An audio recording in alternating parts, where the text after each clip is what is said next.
ক্ষমা করে দিন। কি কেমন লাগলো আমার ঠাট্টাটা? এদিকে কারাটেতে ব্ল্যাক বেল্ট পাওয়া প্রেম মেঝেতে শুয়ে নিজের বুকে হাত দিয়ে জোরে চিৎকার করতে লাগলো। পারস আর রাজ এটা দেখে অবাক হয়ে যাচ্ছিল। এসব দেখে ওরাও রবিদার পায়ে পড়ে প্রাণ ভিক্ষা চায়। হাসবি না দাদা।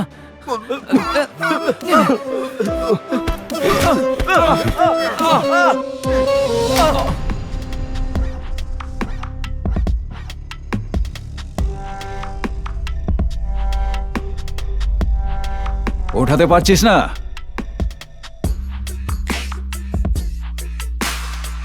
প্লে কর,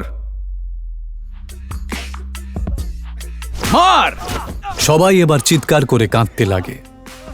এইসব দেখে রূপালী আর রুষা ঘাবড়ে যায়।